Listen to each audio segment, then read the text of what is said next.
So there is actually something I wanted to talk about for a little bit, something that came to my mind during our conversation, and this is the difference between being humble and being poor.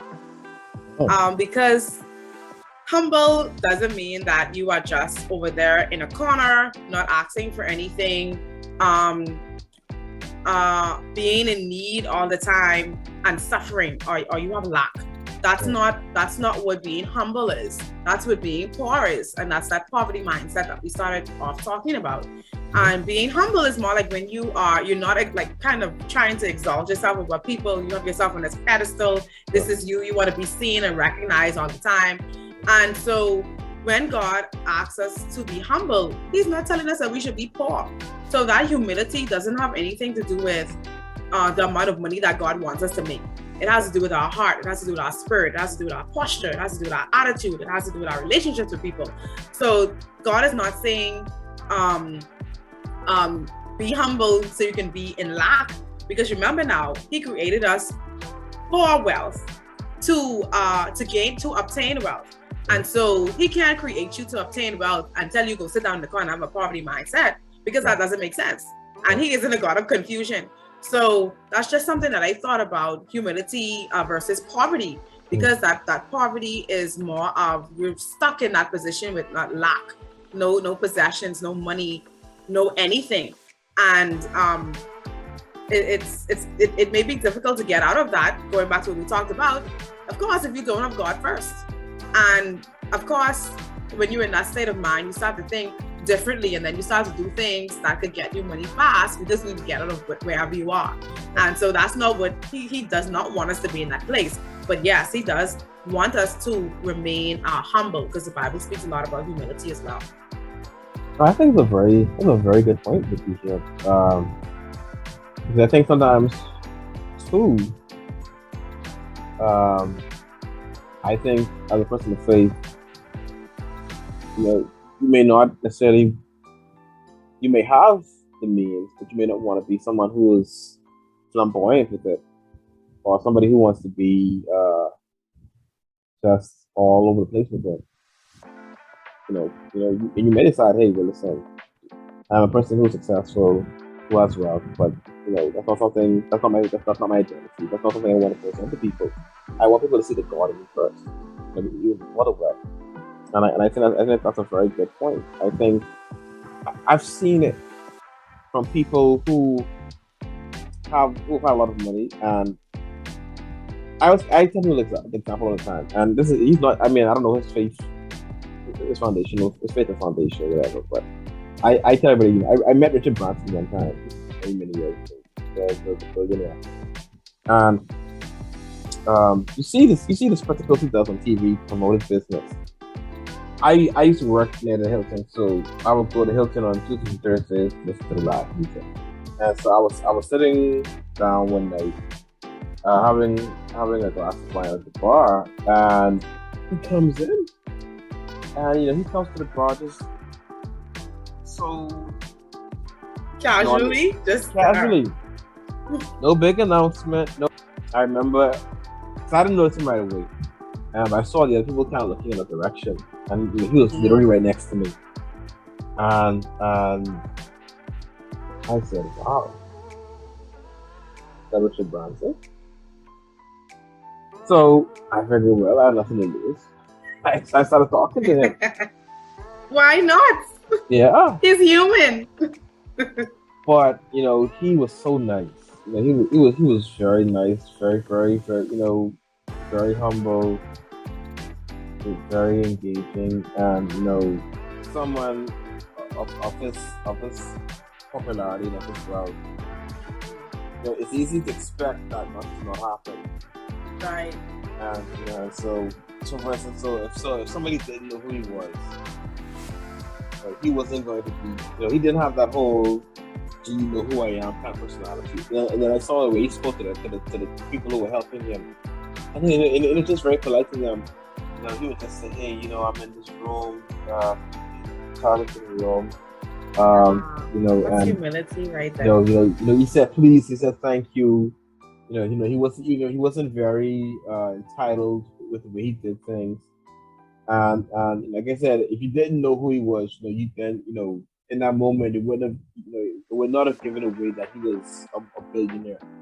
Right.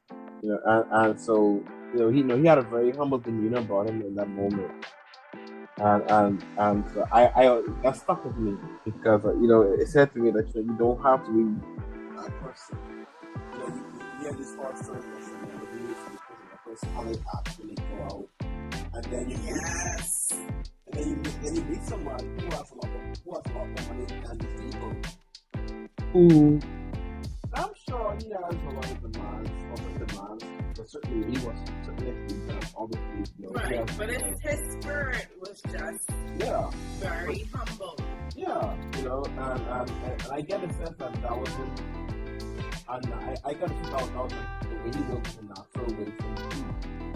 And so it spoke to me about how you can be somebody who's successful, who's somebody who's who has great wealth and great success and great popularity, and you can still be humble.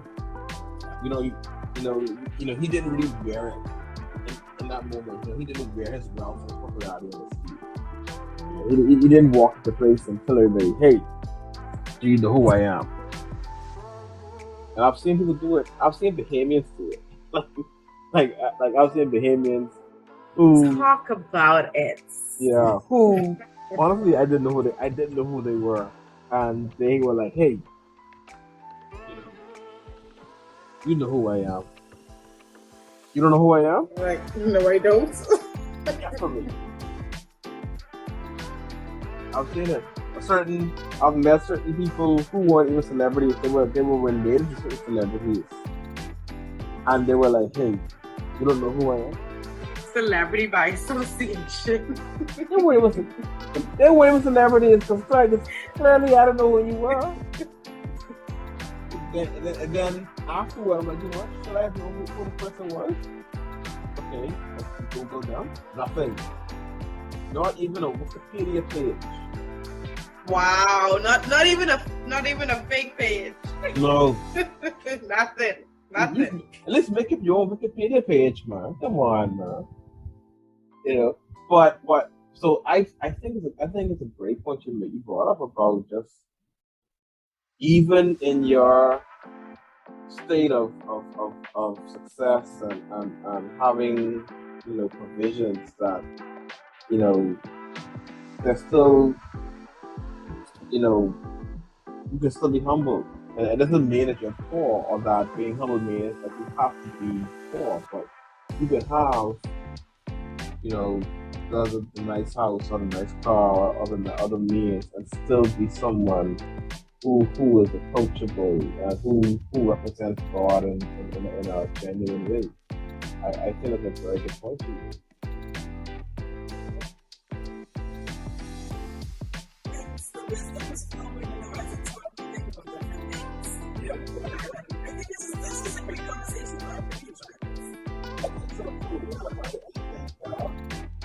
A person listens to it. Hopefully, persons will be encouraged by it.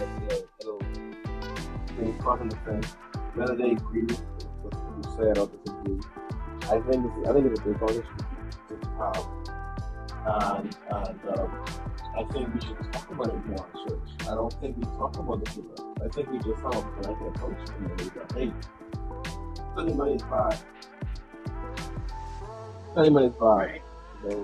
And let's just struggle and beg God for it, and then some windfall comes. But not that you work every day and be wise with it. And I think the conversation needs to be had more today. Be wise with your money. I'm gonna talk to you. Get a financial advisor to help you handle your money. It's okay to find a bank that gives you good interest in your savings account, but every bank will give you good interest. It's okay to choose the bank. It's okay to listen to parents. It's okay to look at good investment. And it's okay to invest in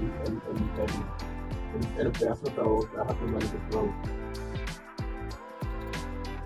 But just don't let that be the end all, the end all and be all. Understand that if you're putting faith in God goes first. It does. Absolutely.